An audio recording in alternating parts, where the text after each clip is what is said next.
If you are a neurodiverse professional or entrepreneur, whether that's ADHD, ADHD, OCD, or you don't resonate with any of these labels, but you know that your brain works differently than most people, and you're frustrated because you can clearly see what you need to do to succeed, but you spent over a decade falling back into the same avoidant patterns that have kept your relationships, your income, and your life stuck at the bare minimum, then you're going to want to stay until the end of this video, because I'm going to break down the most important step that you're going to need to take in order to resolve this. Welcome back to the Neurodivergent Superbrain series, brought to you by the 25-Hour Day. My name is Colin Response, internationally award-winning performing artist, entrepreneur, and global ambassador for the #1 luxury brand in the world. But most importantly, I did all of this with what most people call ADHD and obsessive compulsive disorder. I disagreed.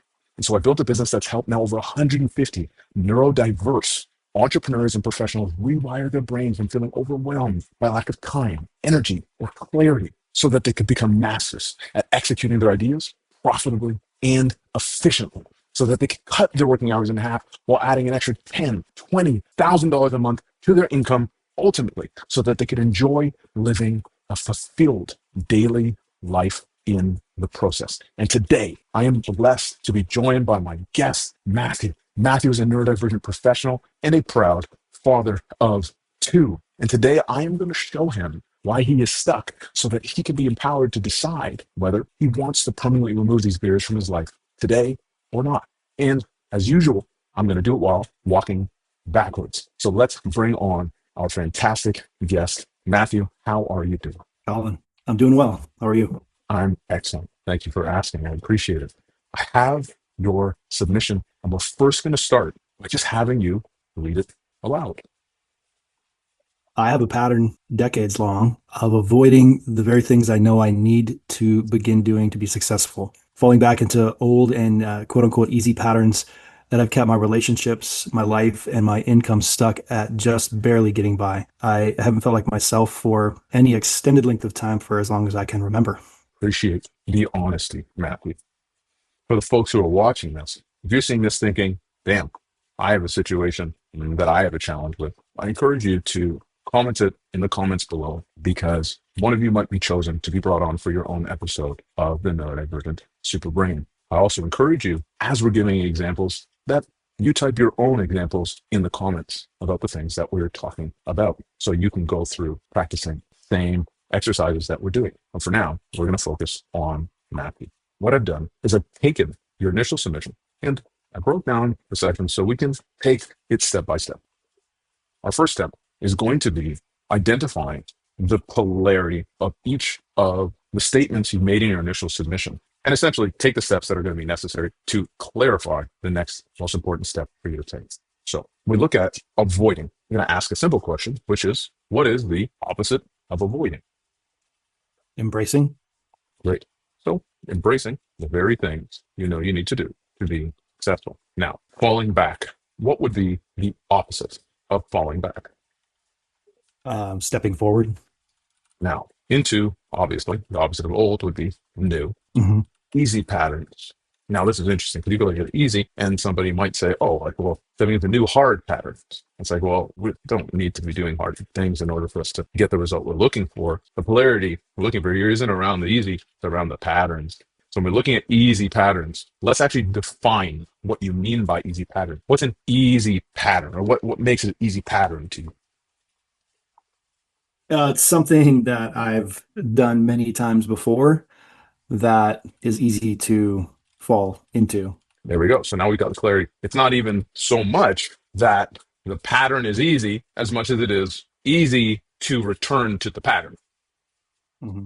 A nuanced difference, but an important one, because here is the core definition of what you're defining as a pattern. Something you've done many times before. Now, that's nor good or bad. And so something easy to fall into that you've done many times before could be brushing your teeth, but that's not what you're talking about. So there's an element of this that we're missing, and it is likely the unfortunate aspect to it. So whether that's destructive or harmful or not helpful, or what would be the word that resonates with you that describes the pattern, aside from the ease of you engaging in it? I would say harmful is a good word. Harmful could be used as either harmful emotionally or harmful physically.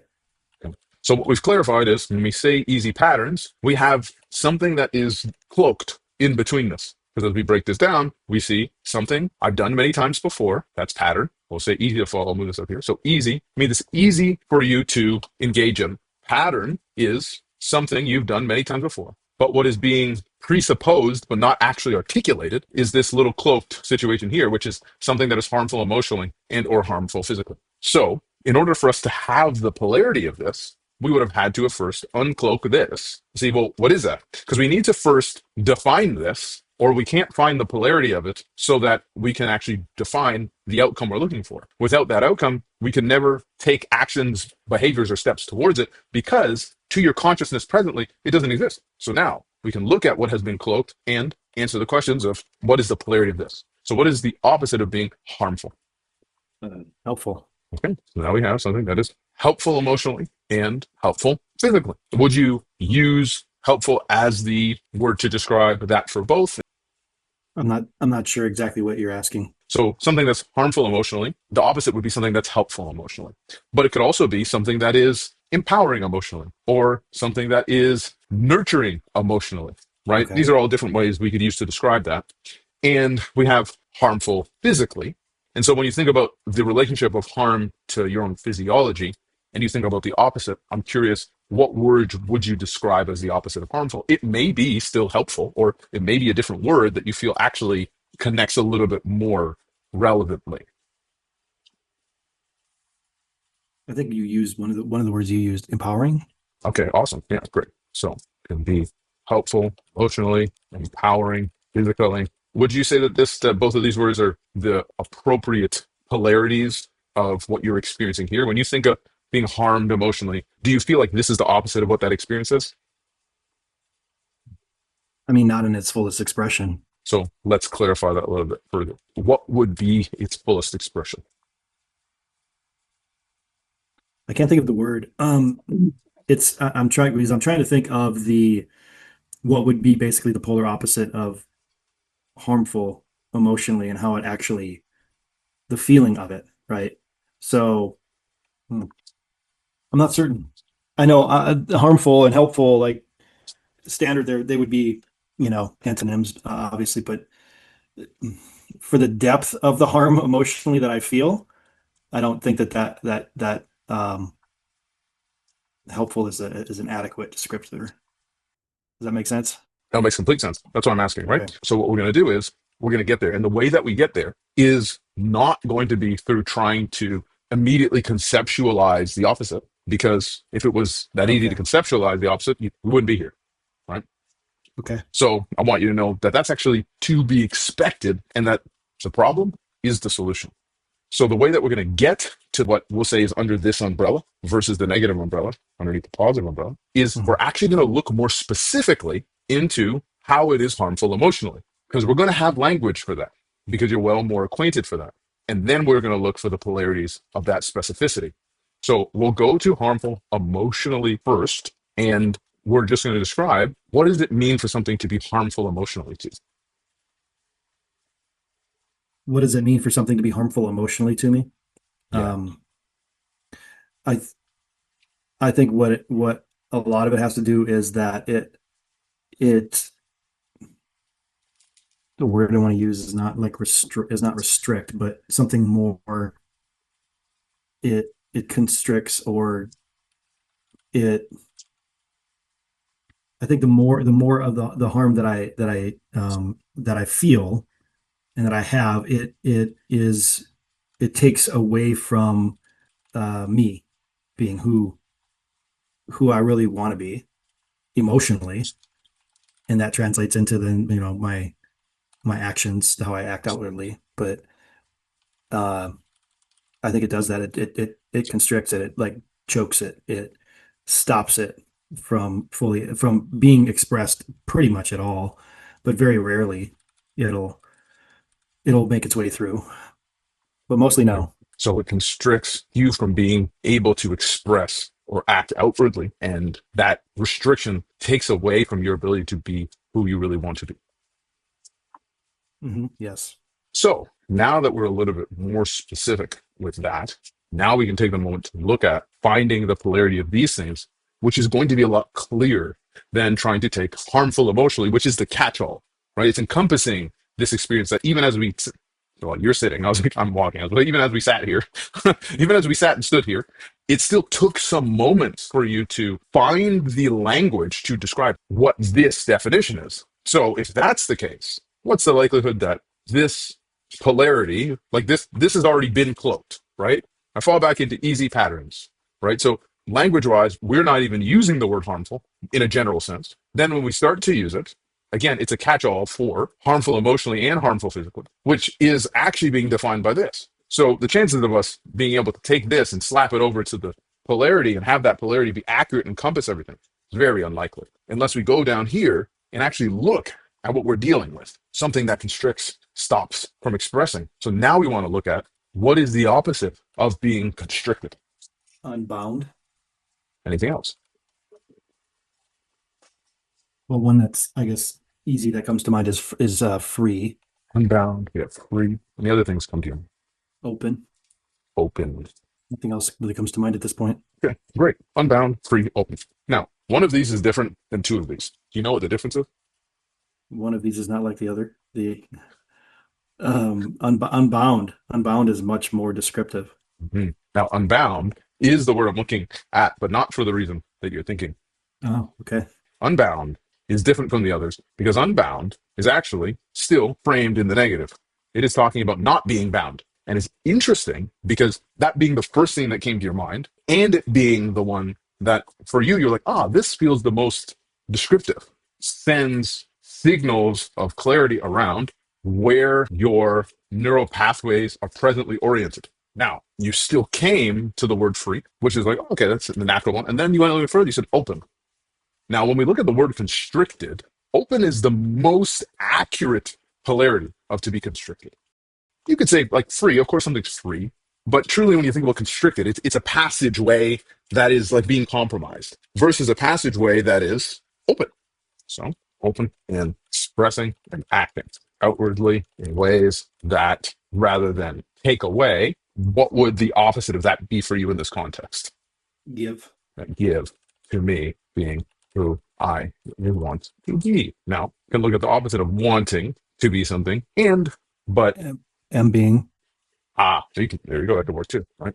What I was going to say is, as an example, we have the want for something, which means trying to get towards it. The opposite of wanting in most people's cases is people are thinking, okay, it's I'm being that thing. But in reality, it would be enjoying because when you're wanting something, you don't have it. And what you're experiencing is the discomfort of not possessing the thing. But to enjoy something would be to be in possession of the thing and enjoying it. So who I really say enjoy being because that actually specifies the characteristics of, say, who you would want to be. If you just say who you are, like who you are, well, then we have to ask the question, well, who are you? So open and expressing and acting outwardly in ways that give to me being who I really enjoy being. Does that resonate with you?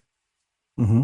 Great. Now we have clarity on what the polarity of being harmful emotionally is. That's what it is. Cool. So now we want to look at that physically. So physically, what is it to be harmful? So, like, do you mean like the physical things that are harmful?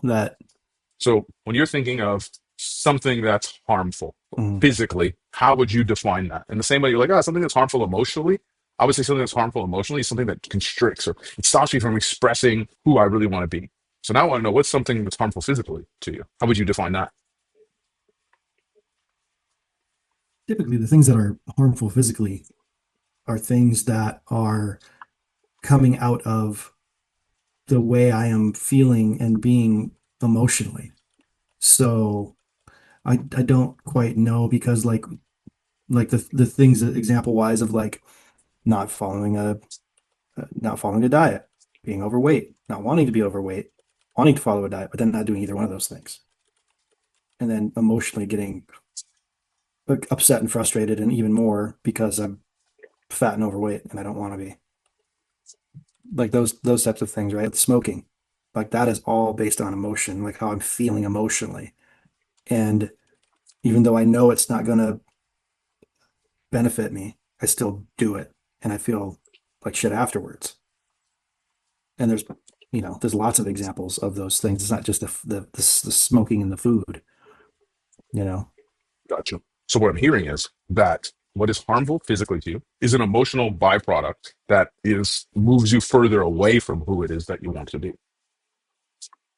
Yes.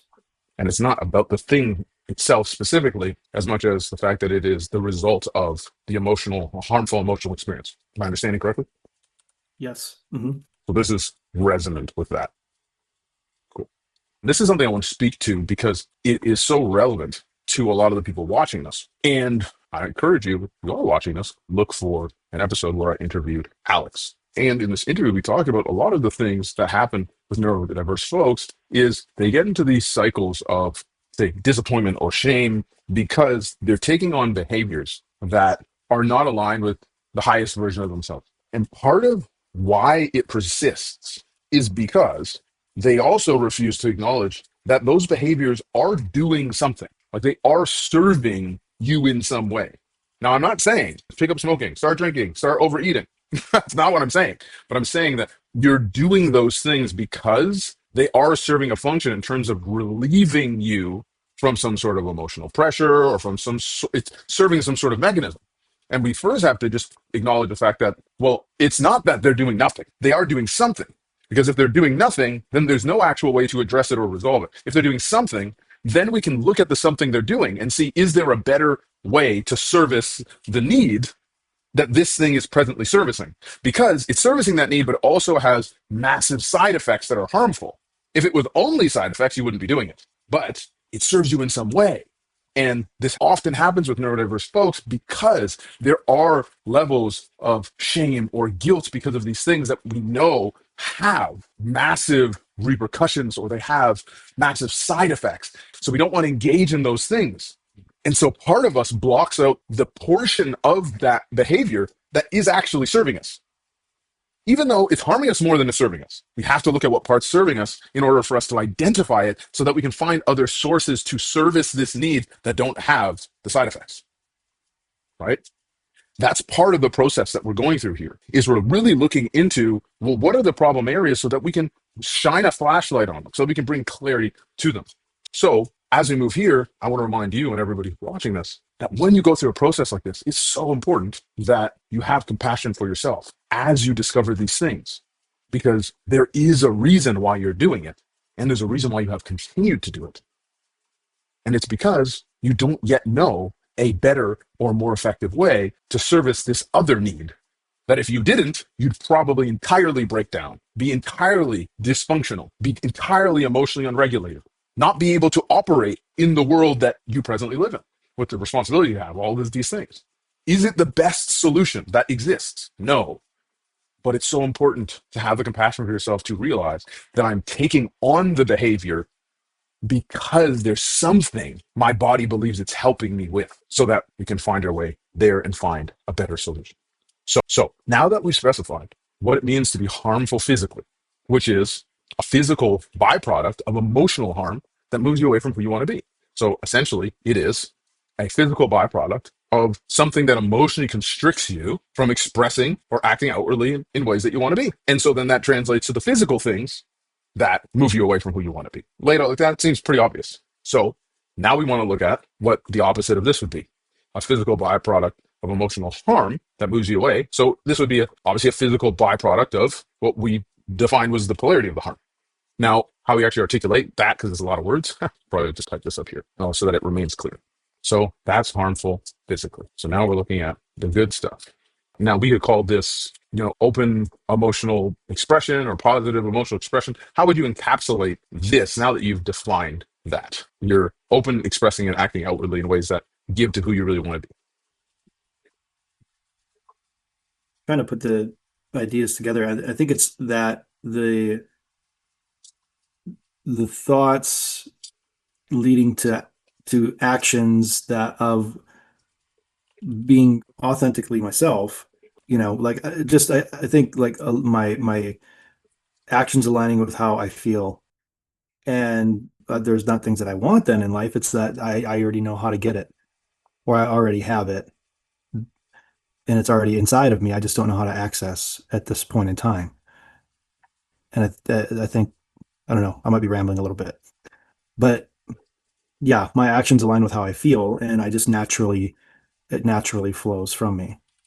And what is it that naturally flows from me? Happiness, joy. All right, how about that? My actions, along with how I feel, happiness and joy naturally flows from me through open expression that are acting outwardly in ways that give to me being who I enjoy being. And essentially, you're saying that now we're looking for the opposite of this, which would be the physical byproduct of this, which is your actions aligning with how you feel. Am I understanding correctly that that's what you were expressing? Hmm. Yeah. Okay, great. Now we have this polarity of what it means to be harmful physically and emotionally. So it took us a little while to get there, but you can imagine why that makes sense given how deeply it's buried in there. And if we're due to find that, there's no way that that's just going to pop up for you in your everyday life while you're walking around. Like that's just not happening, Mhm. Matthew. And that's okay. It's just to be aware of, oh, I guess that kind of makes sense. Even in my language, it's absent. So everything in there, it's like this Pandora's box. So as we get into it, now we can start to organize what's in the box so that we can see what we want the opposite of that to be. So now we're stepping forward into easy, could still be easy, because I don't see any reason why you don't want things to be easy, outward expressions and actions that give to me being who I enjoy being, and my actions align with how I feel. Happiness and joy flows naturally from me. Okay, so that's what's happening there. That's the polarity of that situation. And as I mentioned before, unless you're going to go into there, like good fucking luck, like having your, compass set to what we need to do in order to do that. And it's not by any fault of you particularly, as much as when you look at it, like it's pretty logical that that's just not going to simmer to the top for you to be able to have that clarity, even before you take action on it, right? For you to get to the destination, of course, it's going to take action. You're going to need to figure out how to do something, how to accomplish something, or what steps would be necessary. But you have to figure out what you're taking steps specifically towards, not just let me get out of this burning building. Like this building's on fire, let me get out of it. And then you're standing in the middle of the street. But if you're in the middle of the street and you're wearing a t-shirt and it's negative 20 Celsius, I don't know what that is Fahrenheit. I'm not, Cold. it's cold. I think negative. I think negative is cold. Yeah, there you go. Exactly. So if that's happening, just because you're outside of the burning building doesn't mean it's the best solution, which might be why you're like, oh, it's kind of fucking cold in here. And that building is on fire, and fire's kind of warm as you start to back yourself up closer to the burning building. It doesn't sound that crazy when you think about the context. You're going to try to keep yourself far enough from the building that if it collapses, it doesn't kill you, but you're still going to try to be a little bit warmer than standing out in the cold, unless you knew you were going to be out in the cold or wherever the environment was, and you had a jacket, you had a parka, or you had somebody out there waiting for you so you could get in the car, or if you had another place to immediately go. And we don't want to look at ourselves as absolutely insane because we started standing a little bit closer to the burning building because we were freezing our fucking asses off. And that's what I'm wanting to say when I say we have to have compassion for ourselves to realize that the behaviors we're taking are not insane. There's some logic to it. It's just the best solution we have found so far. It doesn't mean that it is the best solution. And that's what you're identifying. You're like, it's not the best solution. That has so many bad side effects. What if this building falls down on me? And because of that, then we enter the guilt and the shame and all of the things. Oh, so I shouldn't be doing that because this is a building that's on fire. You shouldn't stand by buildings because they're on fire and blah, blah, blah, blah. When where we need to be oriented is what would be the steps I could take that would put me in a position where I would have the amount of warmth and security that I just wouldn't even consider standing by the building instead of getting angry at myself for trying to get warm by it. And this is the gateway there is to use this process to be like, is it a jacket? Is it a car? Is it another place I'm going to be? Before we make a plan to do it, because often people's main plan is, I have the problem. My plan is get away from the problem. But there are infinite possibilities other than that specific problem. And it's more likely you will just run into more similar things as your original problem by being focused on the problem and being in the ecosystem of the problem. Your actual sensory faculties, like your senses, your hands, your eyes, your taste, your nose, your ears, is calibrated to the conditions you're in. So it's looking for more of what's there. So you're just going to see more of the thing you're trying to get away from. Like, for example, this is so far removed from what is at the forefront of your mind that it could be no surprise that your brain's not like going to this. but it doesn't mean that it's not possible. And it doesn't mean that you actually can't also get to it. For example, here, we did get to it through your answers, but we had to know what steps to take, and that this step comes before the actual strategy to implement it. So let us step into that kept my relationships, life, and income stuck at just barely getting by. How do we want this to be affecting your relationships, life, and income? I want them to be abundant, full of life, full of joy. Now, what would be the word you would be using instead of stuck? Yeah, I guess that would be the abundance, suppose. I think, yeah, I would say free, but Nice.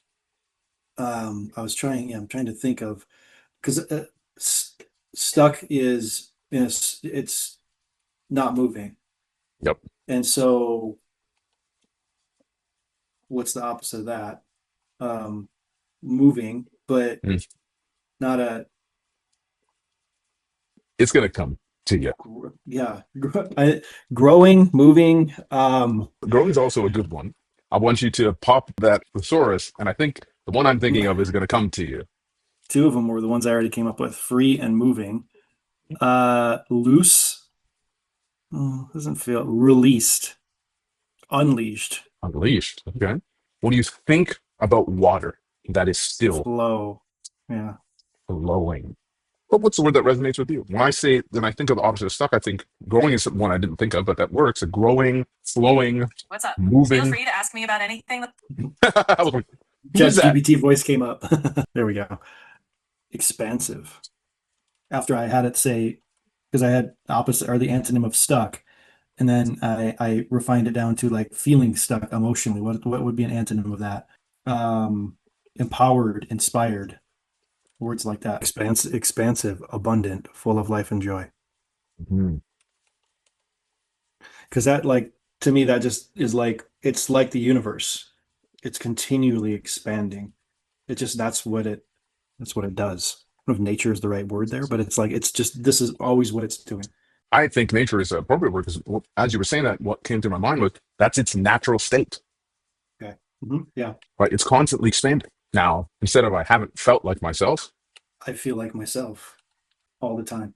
all the time. So you specifically mentioned the language of it felt like more like an open flow, right? And when we think about that expansive state, I'm going to share with you why it felt like a more open flow. Because our brain has no morality. Our brain does not look at good. It does not look at bad. It does not look at big. It does not look at small. It doesn't look at happy or sad.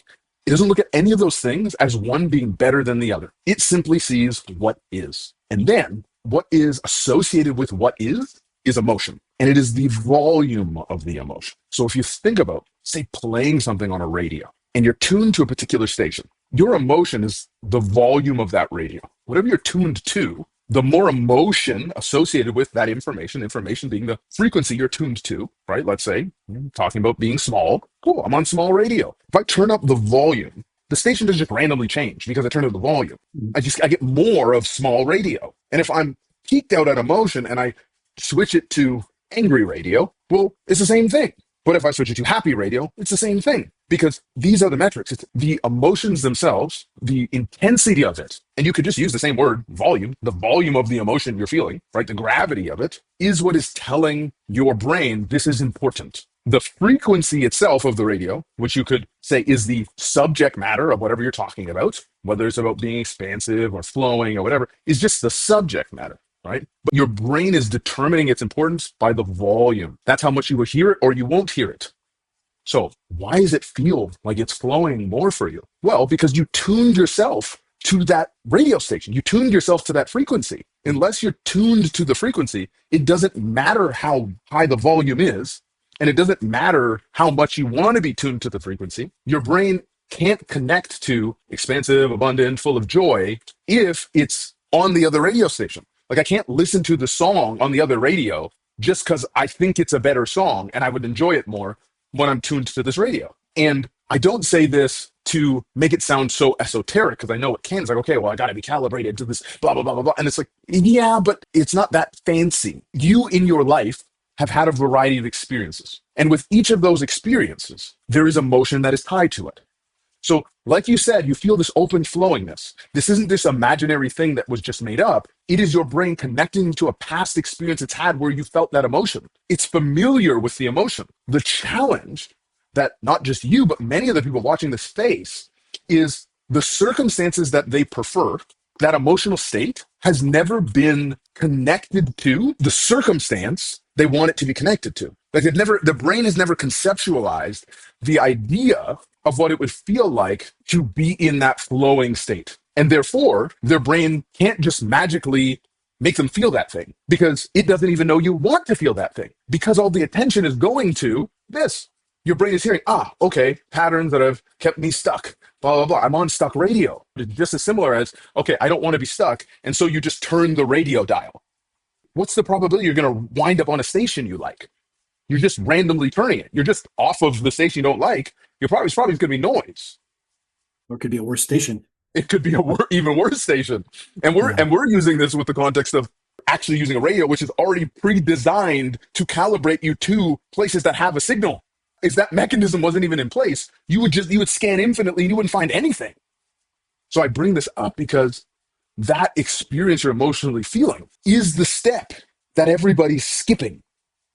I have this problem, or I'm in this state, or I'm in this cycle. Now I'm going to think about the strategy to get out of that cycle and blah, blah, blah, blah, blah, blah, blah, blah, blah. Let me try all these things. Let me ask all these questions. How do I stop being stuck? How do I stop smoking? How do I stop, blah, blah, all of these things, skipping the most critical aspect, which is the fact that you're an emotional organism. And so if you want to do these things to feel a certain way, you have to first calibrate and understand what is the feeling experience because you have experienced it. And once you're able to identify it, then you're able to calibrate your senses to the outcome because now you can ask the questions of, I want to embrace the very things I am doing to be successful. What am I presently doing to be successful? Because there are things you are presently doing to be successful, even though you're not fully the person you enjoy the most. You don't have all the things that you envision yourself with. There are things you are doing right now, Matthew, that are contributing to your success. And if you can ask yourself the question, how do I embrace those things more? What is likely to happen? Answers will come of how I embrace those things more. Exactly. And when you embrace those things more, what is likely to happen if these are the things that are contributing to your success? I'm going to keep doing it. You're going to keep doing it and you're going to get more success. When you ask the question about how do I step forward into these easy outward expressions? Well, the next natural question is like, okay, well, what are the outward expressions and actions that take me to the place I enjoy being? What are the ones that are easy? Not all of them, but which are the ones that are easy? Like that's the actual question you're asking. And then you would look and you would notice that there are some outward expressions that you that take you to who you want to be, and they're not easy. And there are ones that are easy. Both are good because they're taking you where you want to go, but they're not the same thing. And you might orient yourself to the ones that are easier. And you're like, how could I step forward into just the first one and practice doing that as it becomes one of the things that you are doing to become more successful? As you start to embrace that thing, and that adds to your collection of things you're embracing to make you more successful. And these become these outward expressions. You start to ask yourself, well, what are the outward expressions that make me who I enjoy being? You start to ask the question, wait, who is it that I enjoy being? All of these questions, which seem pretty obvious when you look at this right now, even though we're not answering every single one of them, I'm not even you, and I'm able to just conjure these questions. All of these questions are impossible to ask in the previous state, not just emotional state, but because it has not been reframed, you can't ask these questions, which means your consciousness can't provide you anything useful that would help send you in that direction. I can't tune to the new station. And it's like, you got to find the knob, but finding the knob isn't enough. You have to know where to tune the station to at the same time. Right. And like you were saying, when you were saying, like, even on the radios, like, they give us a spectrum of frequency, because if we were just to roam the entire frequency, that's why, like, FM radios from, like, 87 to 107, right? You could go beyond that. I'm sure there's plenty of frequencies, but, like, is there anything useful on any of those, or things that we should be hearing anyways? No wonder you're getting the results you're getting, because this is all you're focused on. The missing piece was like, let's turn that around into where it's the complete opposite positive, and then focus on that, and then see what results we get, because now we're listening to this other station. So that for me was the most impactful part. So the purpose of this series is to expand the awareness so that you and the people watching who are challenged with the same thing can realize that all of these things that they think are the reason why they're not getting the result are the symptoms of the actual neurological factor that is preventing them from producing the results that are possible for them. And in 45 minutes, of course, there's no way I could show you how to build and execute the strategy to change all of these things. That's what the 25-hour day is all about. But in this session, what I can clarify for you is for you to expand how you're actually approaching it, right? That's what the purpose of this series is all about, for people to see what is possible when you actually know how to leverage the way that the neurodiverse brain naturally works. So if you're watching this and you're tired of spending thousands of dollars on self-development that has you aware of problems that you still can't fix, or thousands of dollars on therapy, but you're still in the same place you were before, then I want you to click the link in the description of this video, because I put a link to one of our free masterclasses so that you can see what is possible for you when you're able to leverage the way that the neurodiverse brain naturally works. Unfortunately, right now, our enrollment is currently at capacity. But if you're somebody who wants to be adding an extra 10, 20K a month to your income, want to be cutting your working hours in half, and feel like you are the person that you enjoy being every single day, please do yourself a favor and watch the free masterclass, because it is possible for you. Or don't. Whether you keep going or not is your decision. So until then, I want to say thank you to our wonderful guest, Matthew, for his honesty. Thank you, Colin. This was amazing. I appreciate you. Appreciate you too, brother. See you next time.